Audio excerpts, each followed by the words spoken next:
Hello, everybody. Welcome to Construction Safety Research Alliance's monthly Communities of Practice. We do these calls to share our knowledge, share the research, and actually show how it is implemented in the industry. And if you don't know what Construction Safety Research Alliance is, we're a strong community of industry leaders, academic experts, and safety professionals across many, many different levels, but we have only one goal, and that is to eliminate serious injuries and fatalities in our respective industries. And today's topic is going to be finding sticky. Sticky is stuff that kills you, or there are other ones. I'm going to leave it to the panel to talk more about that. But as we usually do, we will start with a 10-minute research review, and then we're going to go to our panel to answer a couple of questions and a panel discussion. And of course, we'll be taking your questions across the entire presentation and the panel discussion. I'll be asking questions as they come. So please use the chat, please use the Q&A, and we'll be happy to answer your questions. Both will be open. With that, I will give the word back to Paul for the research presentation. Are you ready, Paul? I am. Thank you, Alif. Good morning, everyone. My name is Paul Levin, and I'm responsible for our HS&E program here at Sun Construction. We're a self-performing general contractor based out of Tempe, Arizona. And so this morning, I'm going to take you through our journey, along with Sun being part of the CSRA for the last 4.5 years. And I want to go back in time a little bit. The year is 2019, and I'm going to walk you through a little bit of what we found over the last 6 years with our sticky journey. Good question to ask is good safety, good business. And I think most of us would say absolutely. Doing these good safety things here, training and meetings and planning, compliance inspections and incident reviews leads to good business. For us, every proposal that goes out, getting asked about 3-5 year history on these things, citation history, recordable injury rate, lost time, and of course, the experience modification rate.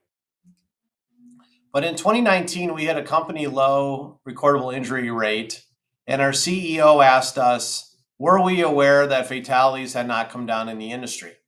And we said yes, but didn't really focus on it too much, really focus on doing these good things to help do good safety and lead to good business. But when you take a closer look at that fatality rate, which has not moved in a long time, made us question what's going on in between recordables, lost times, and these fatalities. And with our good safety and good business, like I said, in 2019, we were at 0.49 RIR and a 0.61 EMR. But we needed to do a deeper dive. We went through all of our incidents looking back 1 year. This was October of 2019, so 6 years ago, right about now. And we found that 76 times we had a high energy release that could have killed someone. And we thought, well, that's a lot different than an EMR or an RIR. And so what do we do with these 76 incidents? A closer look showed even more startling, concerning was that 71 times it was luck that the incident wasn't worse. So we're comparing and contrasting these two sets of numbers going, well, maybe we are really missing something. And our executive committee, we were full of emotion on the safety team, excited to talk about it. Our executive team, can you explain to us what is happening here? And so we were tasked with writing our own white paper. So this would have been spring of 2020 when we were on this mission of stuff that can kill you, which we like to curse here at Sant, but for this presentation, stuff that can kill you. And we were targeting and detailing these 2 incidents a day that we were having. So 1 is 0 real. 2, if we're having 2 a day, how come they're not showing up differently? Because our RIR is low and our EMR is low. And about a year later, touched base with CSRA, and this paper came out, which I'm sure many of you have read this paper. It's a great one to go to our sourcing at the website and see if you haven't read it. The statistical invalidity of TRIR. And it was like, oh my gosh, this is amazing. Sun reached out to Dr. Matt, and we've been part of the CSRA since 2021. So this is and was a great article for us at the time. So when we're trying to put words to what we're trying to do here at SUNT, we explain we're trying to enhance our traditional rules-based programs, which we all have. Follow the OSHA rules. We do some MSHA work, follow the MSHA rules. We're trying to leverage principles of energy-based safety and human performance.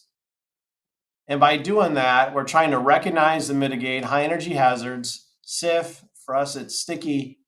And we have three criteria that we use that we've learned over the last 6 years that you have to want to identify the high energy hazard, want to identify direct controls and safeguards. You have to implement and you have to execute all the way through the task for us to what we call a sticky success. So we've been on a mission. We continue to do the compliance-based stuff, the good safety stuff, and we're trying to do high energy work as well with direct controls and safeguards. So through last fiscal year, now we are September of 2025. We're finishing fiscal year 25. I'll talk about that in a minute. But through last year, our RIR was pretty steady, 0.58. Our EMR came down. But more importantly, when we looked at these high energy incidents, still at 15%. Big takeaway for us is over the last 7 years now, our high energy incidents have been between 10 and 15%, with the last 3 years at 15% each year. We really thought we'd get a chance to lower those. It just hasn't happened for us. The good news is, working hard on direct controls and safeguards, we've driven our sticky success up to 66% last year. We're at 72% today. So graphing that and showing you that the sticky incident rate still between 10 and 15%. Our work hours have tripled. We'll be about 25 million work hours this fiscal year. The yellow showing the sticky luck has gone down, and our sticky success has gone up 15 times in 6 years, while holding our good safety numbers steady.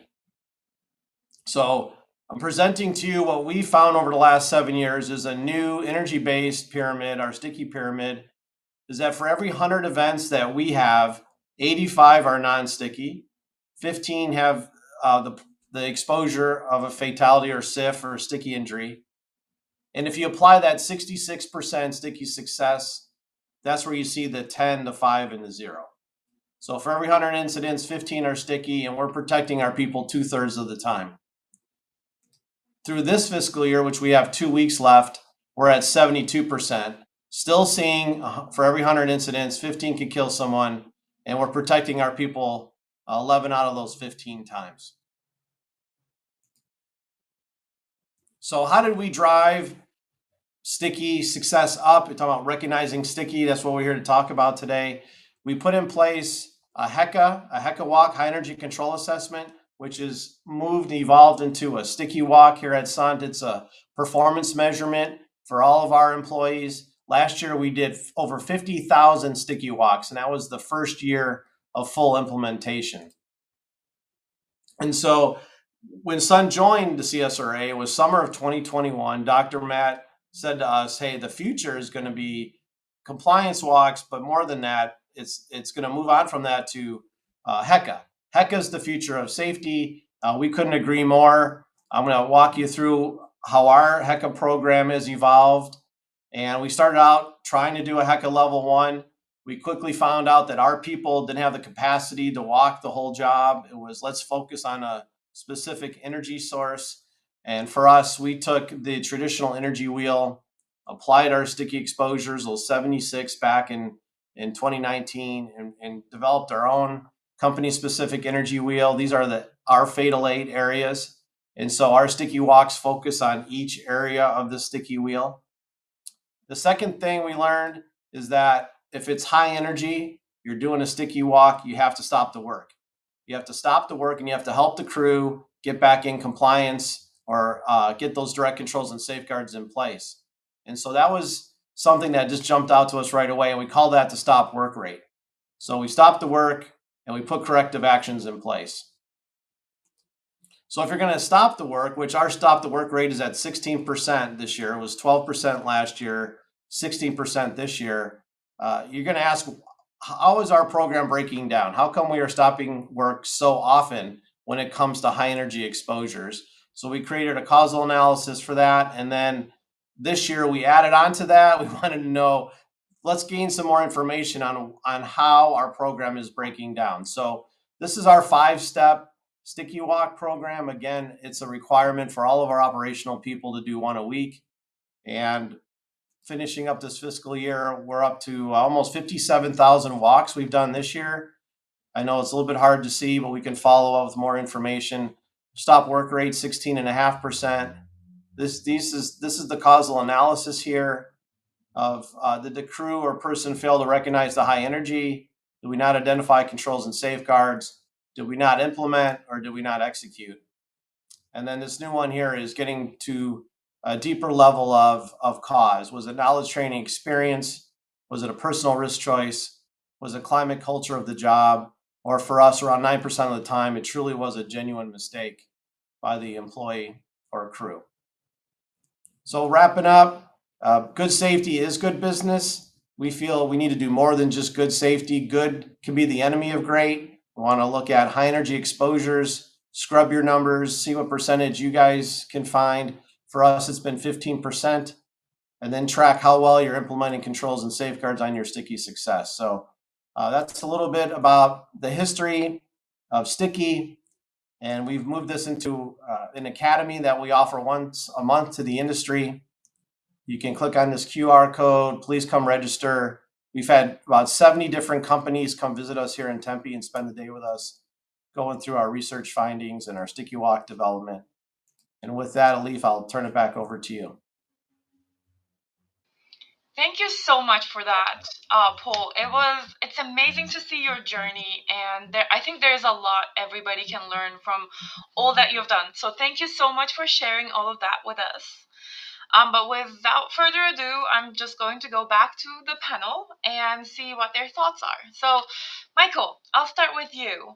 And my first question for the panel is, what led you to think about Sticky, focus on Sticky in the first place as an organization?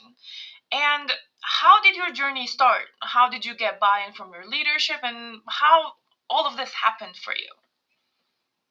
Yeah, thanks, Alif. Well, first of all, my name is Michael Tran. I'm a safety manager at Southern California Edison. And thanks, Paul, for walking us through your journey, because I think that'll help explain how a sticky journey should go. Because we went a little bit backwards, actually. So we actually started with HECA, and we were really looking for something that focused on serious injuries and fatalities, because I think we did recognize that TR, IR, or OSHA recordables weren't really capturing what we needed to for addressing serious injuries. And we had the benefit of not having to sell it to our executives, because an executive actually attended a conference where Dr. Hallowell was happened to be speaking, introducing HECA, and they said, "We need to go do this. We want to go do this." So we started a little bit backwards in that we went straight to HECA. Now we had a little catch up to do, because if we're going to go out and do these high energy control assessments and do these engagements where we're talking about high energy hazards, sticky direct controls, and safeguards, the operations folks or the field folks needed to understand what the heck we were talking about.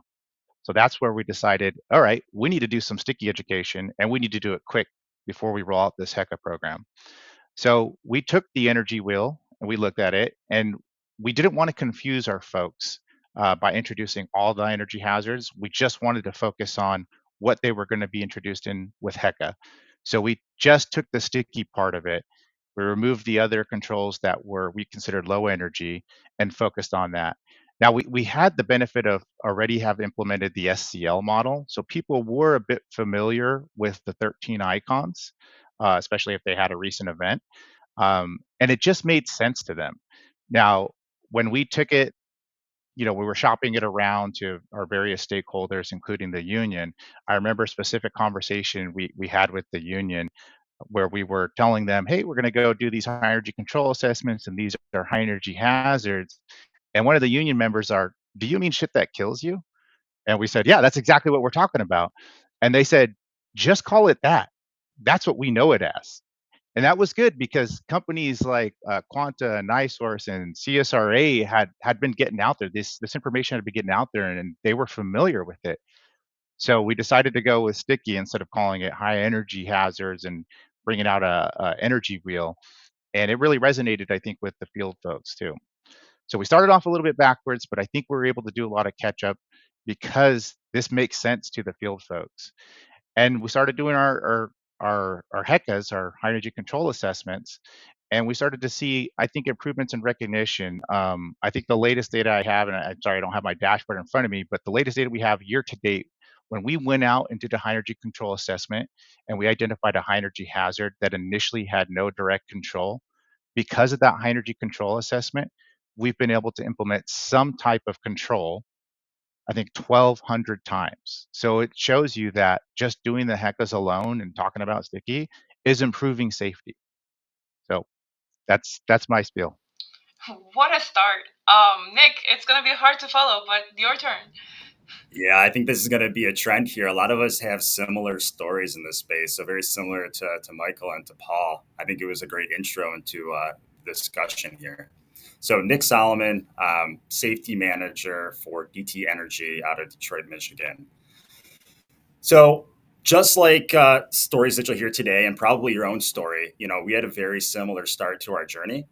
Unfortunately, in our case, it was driven by injuries, and it was driven by significant injuries. We had a short period of time where we had 3 fatalities over the course of several years, and we really started to question ourselves: what are we missing? And how do we need to look at safety differently? And at that period of time, we actually said the answer is not going to come from the top. The answer is going to come from the floor. So we commissioned a pretty wide scale and evasive cultural survey. And we really picked questions and thoughtful responses from our organization throughout the enterprise, both from the front line all the way up to the top, and asked them what matters most to them when it comes to safety and what we can do differently. And some of the insights that we received really paved the way for us to be extremely receptive to the safety classification and learning model, right? So right around the same time that publication was made available to EEI, the Edison Electrical Institute, of which we participate in, and it scratched the itch that we had here at DTE. It was saying all the things that we were looking for. So we really got on board. So if you ask me about the research and how we got started, I would tell you, I think we're pretty advanced today, where we're at currently in our journey, all roads go back to the safety classification and learning model and the research that informed that particular model. So a lot of the elements we weren't necessarily doing, while we did have research that backed us up to talk about what are SIF precursors and what elements should we go at, and we had our own ideas and our own criteria. What was nice around the safety classification and learning model, that was all research based and definition driven, which really gave us the opportunity to talk apples to apples with our peers, to really benchmark with our peers and have meaningful conversations about how do we control this SIF rate that doesn't seem to want to budge here. So really, that's where we got started. As far as buy-in, we'll talk about it probably a little bit more later in this conversation. Everyone was bought in that we needed to do something different. Everyone was bought in that the stuff that can hurt us is not always the stuff that can kill us, and we need to find a way to really focus in on sticky, those high energy elements that really have the potential to result in a serious injury or fatality. So I'll leave it right there. I think we'll go deeper later. Sure will. Bert, how about you? Good morning. Bert Hargesheimer with CPS Energy. I've worked with the safety team at CPS Energy for about 10 years now, and really similar and different trajectory, but the same outcomes, I think, as some of the rest of y'all. One of our VPs was who was working with EEI, came back and started talking about SIF a few years ago, and wanting to really dig in on SIF. So we started doing our research and looking at the invalidity of statistical invalidity of RIR paper, the SCL model, the alternatives to RIR, and started working with our operational VPs to really understand the SCL model. We spent about probably almost 6 months just working through a lot of our incidents with the SCL model to understand how things fit within it and how it would work. And then last year we jumped feet first into the high energy and sticky. We kind of the opposite of Michael. We focused on calling it high energy, and I think in retrospect we would have started with sticky. We're gonna do a rebranding to shift over to sticky in the next few months. But we spent the first year, after we educated our VPs, and we spent the last year educating all of our directors, our field managers, and foremen, and shifting the way we reported incidents so that folks were focused on that. Um, we talked about the alternatives to RIR with our board of trustees to get them starting to transition away from RIR, and we started working on our tailboards. This year we're finalizing the shift of all of our tailboards to being high energy focused. We've shifted over to high energy observations. We have a homegrown app that we've used for observations for about almost 10 years now, and we just rolled out a new version that is high energy focused to continue to shift the emphasis on that. And we're now teaching everybody about the direct controls and alternative controls. Our plan is for next year to go full in on HECA assessments. So that's where we've been and where we're going. And this is all a lot, right? I just received an email with a question which never happened. So I'd like to kind of get this in front of the row and ask you this, which I think is most of our audience is thinking about right now. So we're talking about a stuff that kills you high energy hazard program, and you're talking about incident investigations, pre-job briefs, high energy observations. It seems like a revolution in the safety system, and it is very overbearing and quite scary for a lot of people to because they don't know where to start. So I would like to ask you a little bit about how do you actually begin? What would you recommend? What does the application look like? What do they need to even start? Yeah, can I take a little bit of Of that course. first? Go ahead. Yeah. So when we were first sitting up in our boardroom with our leadership, they really kind of said one thing that resonated well. They didn't say it in so many words, but it's like if you go alone, you're going to go fast. If you want to go far, you kind of got to do it together. And if we're going to do it, let's do it right and pull together a formal change management program to roll this across. So right out of the gate, we created partnerships with all of our stakeholders led by our change management team. If I can give any advice, if you have an organizational change management team, it's extremely valuable in this place. If you do not, if you're a smaller group and you do not, pull together your trusted resources, represented, non-represented, operational leaders, corporate safety, field safety, everybody who has a stake in the game, pull together your trusted resources, sit in a room for a lot of time and sit there and say, who's going to be impacted by this work that we want to accomplish? And I want you to take every one of those groups and write down, what do you want them to know? What do you want them to feel? And what do you want them to do? Because when you do that, you understand how you need to organize your work and your rollout plan to make sure every part of your organization is touched and that you're getting out of them what is important to them. So that right there was a game changer. And that took a lot of time. This was months. And one thing we said, we right out of the gate, and the way that I messaged it was, this is not a hard hat sticker campaign. This is one of the things we were trying to prevent against, that this is a flavor of the month, right? So we were very methodical about saying, hey, if Nick Solomon says this program's completed and done in 3 months or 6 months or 9 months, I failed you. I have absolutely failed you. We did not do what we set out to do. This is something that takes time.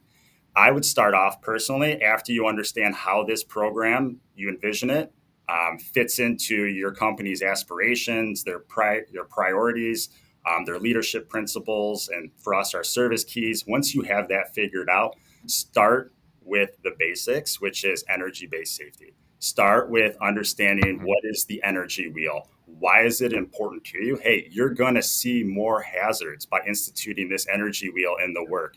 And make sure you're thinking about how you're training them to this stuff, right? So, energy wheel for us, followed by the safety classification and learning model. That was actually at the same time, so that we're talking apples to apples when these incidents happen. We can classify them accordingly. And we know how to tier our response to each one of the events that we happen, right? So, if you have an HSIF or you have a PSIF, or a capacity event, there's probably a lot of learning opportunity there. You have a low energy event, you got to figure out how you're going to approach that as well. Once you have those two elements, then you really can start talking about the stuff that matters, right? You understand what energy is, you understand what high energy is. Let's start talking about sticky, right? And that right there, call it sticky. I know you guys said it. You're going to change the way that you brand it. Call it sticky. Call it the shit that's going to kill you. It's provocative. It catches attention. It gets everybody rallied around it. And it's for all the right purposes, right? So not everyone loves that though, but yeah, do that. Definitely get the buy-in and start making sure it's incorporated into everything that you have. Someone mentioned tailboards. Yeah, it's in our pre-job briefs. Do it over time. It doesn't have to happen immediately. Safe worker observations, pre-job briefs, get people.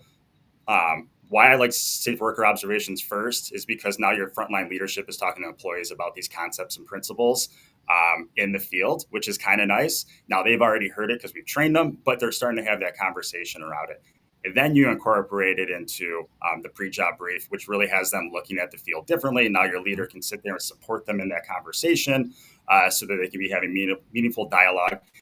And then it's up to you. Talk about direct controls, talk about building capacity to fail safely. You got to think about what's right for your organization. We ended up calling it direct controls for us. There definitely was some thoughts on that, but we called it direct controls. And we said, hey, these are the mitigations you put in place. And if you don't have these in place, you need to have some level of alternate controls, which we'll all shake hands on what's appropriate for that. And we'll go from there. So that's kind of been our journey. We've also incorporated into incident investigation, corrective action review process. But again, this was over years. This wasn't over weeks, months. This was over years. So draw out a plan. You don't got to stick to it purposely, but think through on some kind of timetable how you're going to approach it. And lastly, build in soak time because you're going to get feedback along the way. I don't think I could have said that better, Nick. And the time frame, I think ideally would be 2 to 3 years.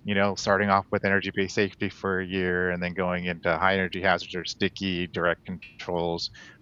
If we could do it over again, I would have started with pre-job briefs and pre-job brief quality assessments before getting into HECA. So you're looking again 2 to 3 year time frame. Now, that being said, if you want to do it sooner, you can, and I think we've proven that. Just be prepared for some hiccups along the way, and hopefully enough companies have done this now that we could help walk you through what some of those hiccups might be so you have less of them. Yeah, good point. Yeah, I agree with what Michael and Nick have said, especially the take your time. I feel like our VPs were like, okay, we're ready to go, but really taking the time to walk through the SCL model with them, get them comfortable, do work through incidents both with them and then with the next layer and the next layer down, and cascading that. A couple things I would add to what they said is have artifacts. Matt Comfer and Quanta has a great leadership playbook on Sticky that we pirated from to create our own leadership playbook. I think that's been really helpful to our team. Declutter. We changed the way we reported incidents so people felt like we were really making the shift, because there was a lot of anxiety about there's a whole bunch going on, and so when you're shifting, be thoughtful about decluttering the noise and get people focused on the high energy and the sticky, because I think that's what's so elegant about it, is that you're really getting laser focused on where you need to spend your time with safety. And the last thing I'll say is stick to the research. I think the Edison and CSRA have done a ton of great research that all you got to do is apply it. And we are famous at CPS for doing it changing it to adjust to our special needs. And I think with this, we've really focused on sticking to the research and sticking with the guidance learned from the research. So that would be what I would add. Yeah, great ads, Bert. Absolutely. And honestly, standardization is really, really important for us researchers as well, because CSRA is preparing to start collecting data on HECA, right, from all of its members. And one thing we know that's going to break the metric is if everybody changes it to its own vocabulary or own style. We've actually been talking to Paul about this very recently to see if we see any overarching industry patterns. Anything else to add, Paul, before I move on to the challenges and the barriers conversation? Yeah, just following up on what Nick said, the timing between the incident, following the model and the energy wheel for us going through those incidents in 2019, those 76 high energy releases allowed us to craft our own Fatal 8 sticky wheel. So they really do go together. The beauty of it is you get to make it real that fits your organization and use words and terminology that your workforce uses. So in presenting our Stop the Sticky program, most companies struggle with consolidating their incidents. It's more than just injuries, it's energy releases and figuring out which are high energy and not. So just going back, scrub your data. You can do it on a napkin or an Excel sheet. Once you know the landscape of risk, then that's when the executives we found really like, oh my gosh, okay, this is not just some quick movement. This is a real thing here. What are we going to do about it? So that really calmed our company down where people are like, okay, these 76, that's a lot different than we ever thought. And then that energy wheel creates a lot of good conversation about where do we go from here. Absolutely. Okay, now I am going to move on to a harder question, which is about the landmines that you faced. So, what barriers did you face while implementing Sticky, and how did you overcome them? What should we watch out for? I'll start with Michael, maybe? I see that you're Sure. laughing at my question, so I think I have Yeah, to say. I love the way you put that, the landmines. I think I already talked enough about our time challenges and the short time frame that we had, so I won't go too much into that. I think the next biggest challenge was finding a method to kind of capture Heka for us. We used an app that was designed to do inspections, and we were able to get it done. But one of the biggest challenges keeping it simple so people can do it and they can focus on the engagement, talking about sticky, but still capturing the information that you need to capture to make it meaningful. Other challenge is, the executives who wanted this done really quickly want to see the results really quickly.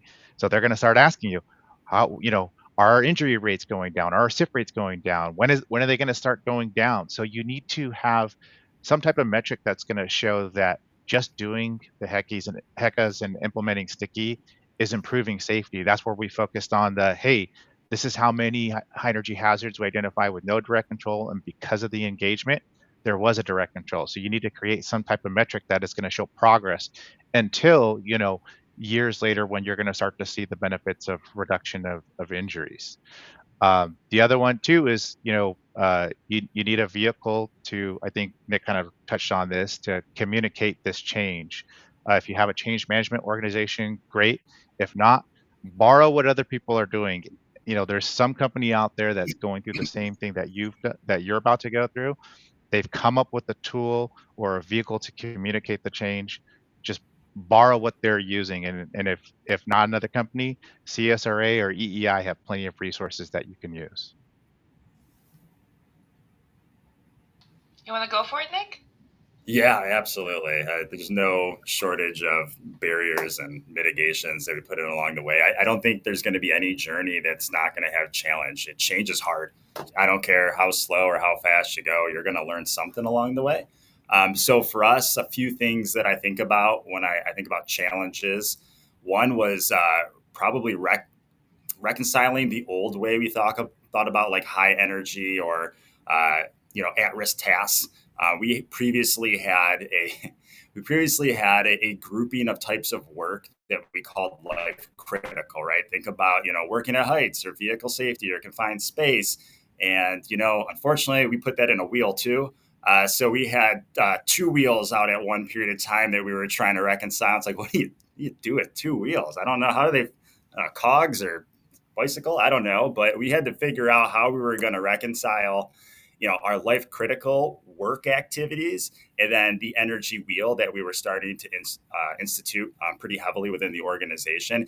And again, it goes back to if you have a strong change management team that has represented, non-represented, frontline leaders, executive leaders, it'll take a minute, but you'll get to the right solution that everybody gets behind and says, this is how we're going to visualize this. This is how we're going to communicate this to the organization, and you'll have buy-in.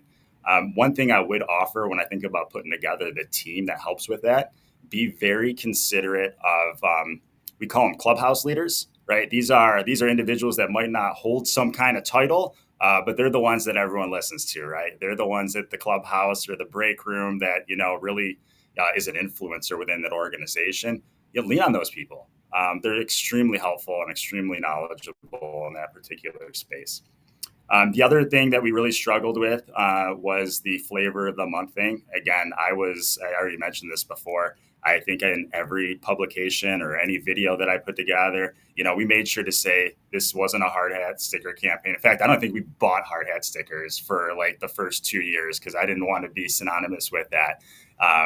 It's just constantly repeating it. And then the last thing I would say, just because you made a poster or you did one training or you maybe went to one safety committee meeting, it's not enough. It's never enough. You have to continue to repeat this messaging for some period of time here. There's always going to be questions. There's always going to be different learning curves at different levels of the organization that you just have to find unique ways to communicate to over and over. We're still finding, useful ways to communicate. So we use mini teaches that anyone can go get. Think of like a YouTube, clip or a short or something like that to go get information. We have, implemented into our standardized training, onboarding training. We posters everywhere. It's still not enough. You just got to keep going, right, and keep living it.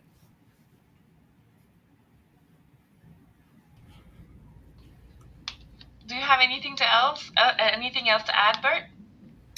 Yeah, I think Nick's emphasis on the hitting them, multiple different ways. I think you're never done educating and getting people to understand the change.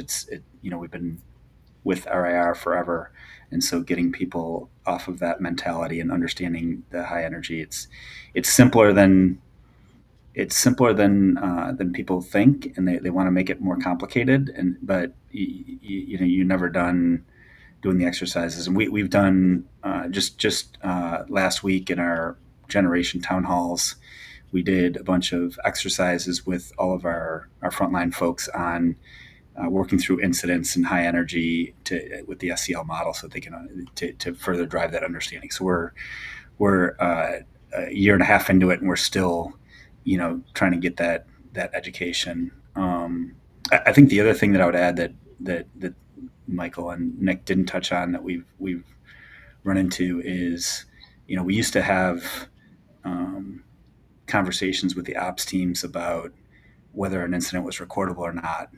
Now those conversations have transitioned to, well, is this really a high energy incident or not? So there's anxiety around a high energy incident being reported for their work area. And so, working through that with them and helping them to understand that the more we know about it, the more we can do to create sticky success, like Paul talked about. I think getting into the hearts and minds of folks and helping them to transition their mindset is something that you can't ignore as you're working through this. And it is really powerful to hear how you handle those barriers as well, because I'm sure most of this audience is going to face them as well, and hopefully they're taking something away out of this conversation. But I'd like to get to an area that is wondered by a lot of people, and that is okay. You moved away from um, the old ways, right? Now you're focusing on serious injuries and fatalities, and your observations has changed. You prioritize high energy hazards. You're finding sticky. Um, what improvements have you observed after adopting this new style, and did it actually have an impact on how you mitigate serious injury and fatality risk? And for this one, maybe I'll who wants to go? Actually, let me not choose. Paul, do you I, wanna? Oh, Michael, go ahead. I don't mind starting off because I think we have some quick ones. But just kind of like what Bert was just talking about, we're starting to shift the conversation about what we're focusing on and everything we're doing. So we didn't start with the pre-job briefs. We started with the heck up, but now Sticky is finding its way into our pre-job brief form. We're getting ready to roll out an electronic form, and that team approached us to say, "Hey, how do we get this sticky wheel into our forms?" Another group approached us within training to say, "Hey, we have these new groundmen that are coming in. We want to get this stuff in front of them early on, so it sets in, and by the time they get further on in their career, it's already ingrained in there, and so they're incorporating into their training." We have a methods group that's working on standard operating procedures. They wanted part of those procedures to focus on what is the sticky, what are the controls in place as part of the standard process. So definitely seeing how it's starting to catch on and spread out, and we're starting to focus on the things that we want to focus on, which is preventing serious injuries and fatalities. Yeah, I'd be happy to jump in a little bit here. And I would offer this, right? So we say prioritizing, sticky, and we do. But we had to learn, and maybe this was one of the challenges and mitigations that, there is a balance with high energy and low energy within an organization. We have a service key of caring and a service key of safety. And, both of those play a big role when we talk about, twisting your knee or versus falling, from 20 feet from a pole. Both of those are still a discussion there, right? And we do weight our investigation tools that we use in the collaborative effort heavily on high energy events. And then the downstream impacts from that are certainly much more robust than we do with low energy type impacts.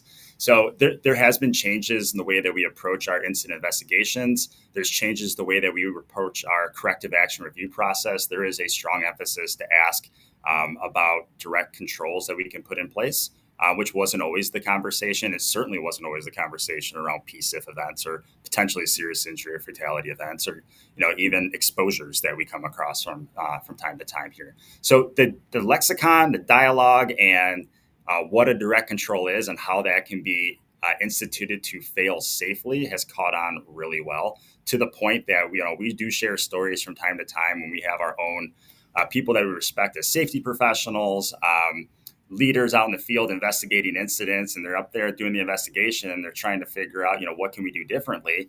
And we start to challenge conventional norms to say, hold on, I know we think that we have it controlled if we would have just did this, and it might not be a direct control, but we have these alternative controls in place. We would have been controlled if we would have done this. And then you have now leadership and represented employees and other individuals saying, well, hold on, explain to me why you can't use a direct control here. And I think that's a totally different conversation than what can we do to prevent this from happening versus tell me the direct control, why you can't have a direct control for this particular incident. And that was a couple aha moments across our organization. And we try to capture those and share those when we can. But that has really been a barometer of success for us, just the change in the dialogue and how we approach our mitigations. Yeah, I would add. I think it's also a hurdle to overcome. Everybody wants instantaneous results. They want to know that the work being done is providing you know measurable improvements. And I think I would say I keep preaching patience, and looking for the small wins. Similar to what Nick talked about. We had a recent incident where one of our system operators stopped the job because he recognized that there was some high energy risk, and that's probably one of the first viral moments that we've had where we were praising stopping the job, and related to the high energy. And I think as we continue to transition, we need to do more of that, get the word out on those stories. Our CEO, Rudy Garza, has been a great champion of this stuff, in espousing the right things of failing safely, and the sticky success. So I think that's where I see really the change so far, and us getting our arms around how do we get the information out to the workforce in a way that reinforces the behaviors, as well as the leadership. And Paul, I think you will see the most long-term benefits of this one since you've been on this journey for a long time. Anything else to add? Yeah, probably the coolest thing for us, and is it really tangible? But there's less fatigue from our leaders on safety. We're not on all these calls and investigations about uh, RIR, and it's all about high energy stuff. What were we doing? Were controls and safeguards in place? If not, what are we going to do about it? I mean, when they jump on to do safety, they're energized, they're not fatigued, they're not worn down. I'd say it's been a great, uh, after 7 years, you can just see it slowly adding up inversely from being worn down for years. The other thing I'll say is we work as a company. We have a monthly meeting to keep the momentum going. It's our 30 leaders in safety. But I would also suggest you check in with individuals. Every person is at a different mile marker themselves. So they're going to say, yes, I'm all for sticky in this. But then check in with them if you can, one on one, and say, okay, where are you really at on all these things? What can we do to help you move along or get to a certain point on part of it? It can be pre-job, it could be sticky walks. I mean, just push it forward as a group for the company, but also check back in with your leaders one on one and see where they're at. Yeah, that's sage advice. And while I have you on this, Paul, one other question from the audience is, since you've been doing it so long, how did this impact your recordable stats? Did it actually impact your recordable stats? And what can the smaller organizations do? Because until the entire industry changes, they have to continue to report on both recordables and SIFs. Yeah, no, great question. We still do both. Every proposal that leaves our offices will ask for those good business numbers: recordability, lost time, DART, EMR. So you do both. You focus on both. You still need to do your compliance based stuff that keeps people safe, but you also, I feel, we see more enthusiasm from our ops side on the high energy stuff. And so just try and integrate. You got to do both. You got to focus on do your job stuff, the compliance stuff that keeps people safe. And we integrate high energy through the sticky walk. So bigger, small companies still need to work on both. And we know it'll be a long time. It's really one conversation, one session like today to move this along. But look, if more and more companies like today are talking about it, then we're definitely going in the right direction. And I believe most of the other panelists are on the client side. So do you keep requesting this TRIR data and putting a kind of an emphasis on it? From DT's perspective, we still measure it. It's still an incentive metric for us, along with high energy HSIFs. So we're finding balance. We're bits and pieces using research like the tyranny of TRIR to start to right size that conversation. But as I tipped my hat to a little bit earlier, we still balance between high energy and low energy, and making sure that we're leading with a service key of caring with these low energy events. And by that, it's, maybe we focus more on trending of the low energy events, opposed to treating each one like it was a high energy event, which we were before. And so we've made small milestone changes along the way, and it feels good. We know we still have got more work to do in that space, and yeah, we're still climbing. Yeah, at SCE, we still measure it. It was DART that we were tracking, but we've replaced it as a performance metric to just like a tier one, something that we just track. And we replaced it with HECA, and not a HECA rate, but number of HECA engagements, so number of HECAs performed. Yeah, we still use RIR. Our board hasn't let us shift away from it, but that's part of our conversations around the bigger picture, looking at the alternatives to RIR with them and having that dialogue. I think we're on a path to transition away, but as part of our bid packages, we require the RIR as part of understanding uh, uh, a vendor's safety record. All right, and I see that we have about 8 minutes left in this conversation, so I'll ask the panel for their advice and next steps. For as your final thoughts, what would you recommend to our audience as they sail to this journey? And I'd like to open it up to our audience to ask questions in chat and Q&A. If we have time, I will address those as we go on. So this time I'll start the reverse order. Paul, would you like to go first? I was reading this question. I don't think I answered. Has high energy improved RIR? I would say we were at a point where it's held steady. We were at 0.49 in 2019. I think we'll be at 0.63 this year with triple the work hours. So we mentioned it earlier. What hurts you is not what kills you. I think they're two separate things. I think the ratios that we're finding, there's no correlation between the high energy exposures and the recordability, the severity. And so I think this approach helps keep RIR in check while also focusing on the stuff that can kill you. So I'm just reading Matthew's comment here. Can you repeat the question? Oh, for sure. No, I appreciate that remark.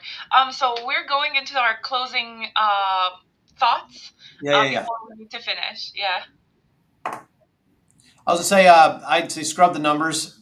The numbers create a story. Story builds your narrative, and integrate your high energy exposures, not just injuries, and see what your risk profile is. And over again, we find many companies struggle with collecting the data to create that risk profile. And once you have that, then you just put it up on the wall, the board, and let people stare at it and go, okay, wow, we really do have some exposures there. Because people are aware of things, but until you consolidate, identify it as high energy or non high energy, people can interpret that. So I'd start with just scrub the data and go from there. How about you, Bert? My advice would be it's worth it. I think what Paul touched on about leaders getting less anxious or worn out about safety, I think it provides a way to be more focused on your activities and focused on the things that really matter and impact lives. And just patience. Take your time and work through it with people. Yeah, listen, I'd leave with this. Most people watching this will walk away at a different part of their journey, and a lot will still have questions, and a lot will still be looking for what to do next. I will tell you that there is so many resources available to you. I look at my information. Feel free to call. Most of us who've lived this journey are so happy to have a conversation about it and want to share in more detail, what's worked for us and what hasn't. So don't feel like you're alone. Get out there, look at the CSRA, check out Edison Electrical Institute. There's a lot of good resources available to get you started. And I guarantee anyone on this call would have a conversation with you. Yeah, I'll just double down on that. There's a lot of roadmaps on how to do this. There's the quick and dirty way right here, and there's more detailed ones, so please reach out to us, and any one of us can provide our roadmaps. Wonderful. Thank you so very much. I think we have another minute or two for an additional question, so let me know if you wanted to take it. One question from the audience is that has there been any communication or progress with OSHA on this, so on the regulation side? Or did you work with them at all to make sure that they understand your efforts with finding sticky? Anyone? I, Here in want Arizona, we're meeting with ADOSH all the time, and there's a SIP prevention group that's in progress now. And same types of conversations we're having here today. We're trying to.